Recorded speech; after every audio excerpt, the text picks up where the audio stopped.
Otoritas Jasa Keuangan merespon cepat kebijakan tarif impor sebesar 32% yang tetap diberlakukan Presiden Amerika Serikat Donald Trump terhadap Indonesia.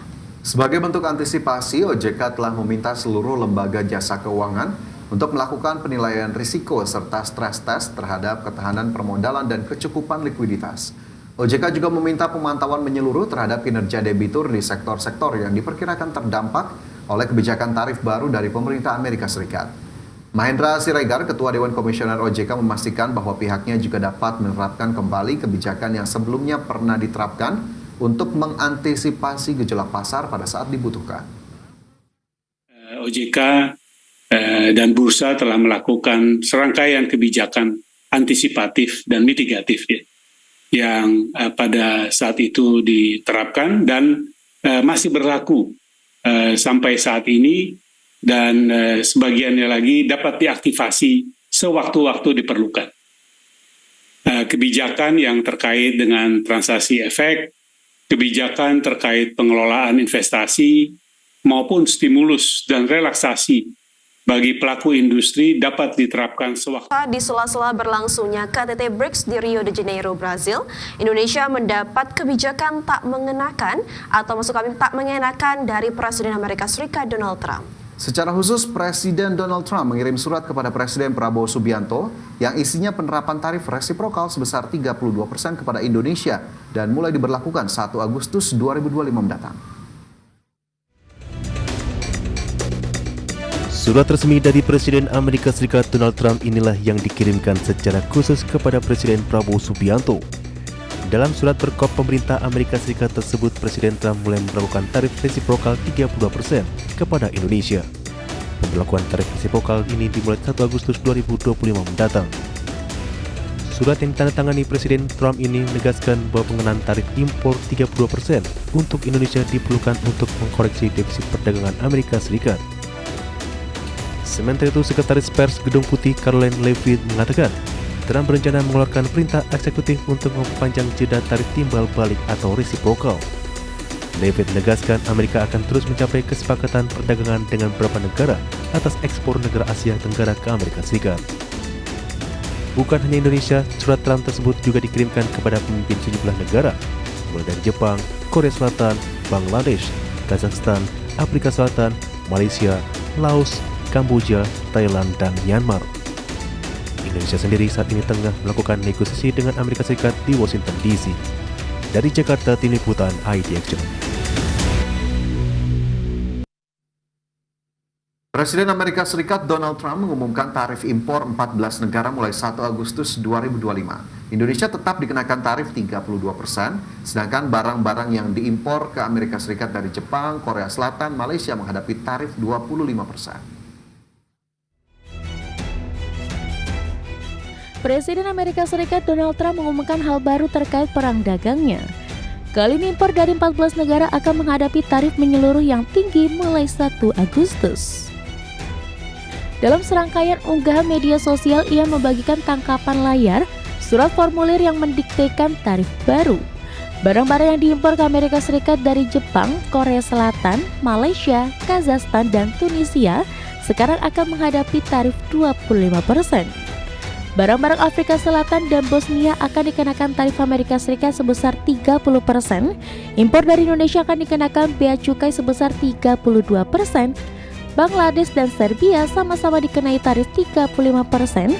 Sementara Kamboja dan Thailand ditetapkan untuk tarif 36%. Lalu dari Laos dan Myanmar sebesar 40%. Surat-surat tersebut adalah yang pertama dikirim sebelum hari Rabu 9 Juli yang merupakan batas negosiasi tarif timbal balik Trump yang diumumkan pada April lalu. Berbagi sumber, IDX Channel.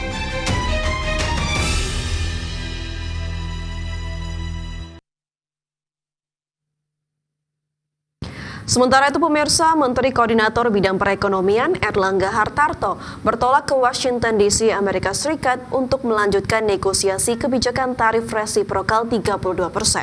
Secara khusus, pemerintah menawarkan paket pembelian komoditas dan investasi sebesar 34 miliar dolar Amerika Serikat kepada Amerika.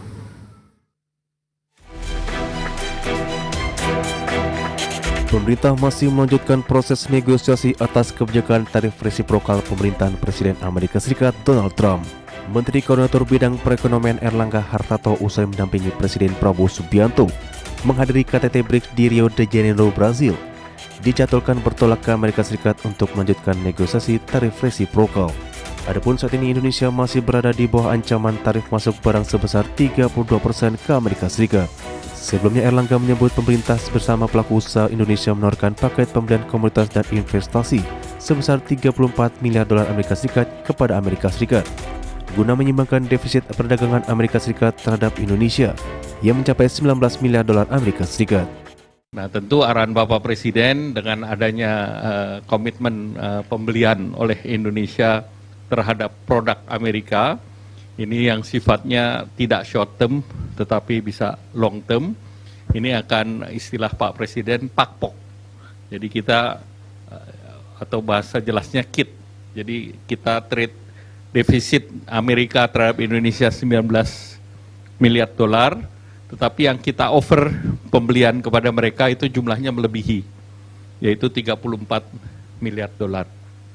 Dalam pernyataan terbaru, Trump mengancam akan melakukan tarif masuk tambahan sebesar 10% terhadap negara-negara yang mendukung kebijakan anti-Amerika Serikat yang diusung oleh negara-negara BRICS, di mana Indonesia termasuk negara yang hadir langsung dalam pertemuan puncak BRICS di Brazil. Berbagai sumber untuk ID Action. Indonesia harus menempuh jalan negosiasi untuk kebijakan tarif resiprokal 32% dari Amerika Serikat. Pengenaan tarif impor sebesar 32% cukup memberatkan dunia usaha Indonesia. Pakar Hukum Bisnis dan Internasional Universitas Tarumanegara, Profesor Aryawan Gunadi menilai, langkah negosiasi tarif resiprokal Indonesia ke Amerika Serikat sangat efektif untuk menekan kebijakan dagang Donald Trump. Terlebih lagi Indonesia memiliki peran penting dalam perdagangan global maupun di kawasan Asia Tenggara. Untuk itu Profesor Aryawan menyarankan agar pemerintah bisa bernegosiasi secara menguntungkan dengan institusi perdagangan Amerika Serikat. Indonesia juga memainkan peran di sini kalau saya lihat. Jadi walaupun dia bargaining dengan Amerika Serikat, tetapi jangan salah nih, kita juga dekat dengan negara BRICS gitu, sehingga dia bermain peran lah secara hubungan internasional. Indonesia menurut saya punya pengaruh ya, artinya Indonesia betul-betul bisa kedepannya menciptakan satu posisi tawar dengan Amerika, tentunya negara-negara Amerika, bahwa Indonesia pun menjalin hubungan yang sangat baik dengan negara-negara di timur. Sebagai contoh adalah kita ini kan juga banyak berhubungan dengan IMF, dengan World Bank. Nanti dengan sekarang kan ada bank lagi, yaitu New Development Bank, yang notabene adalah punya link juga dengan negara-negara anggota BRICS. Artinya kita punya option gitu, tidak hanya mengandalkan loan dari 1-2 bank yang memang dikuasai oleh beberapa negara, tetapi kita juga punya gambaran lain.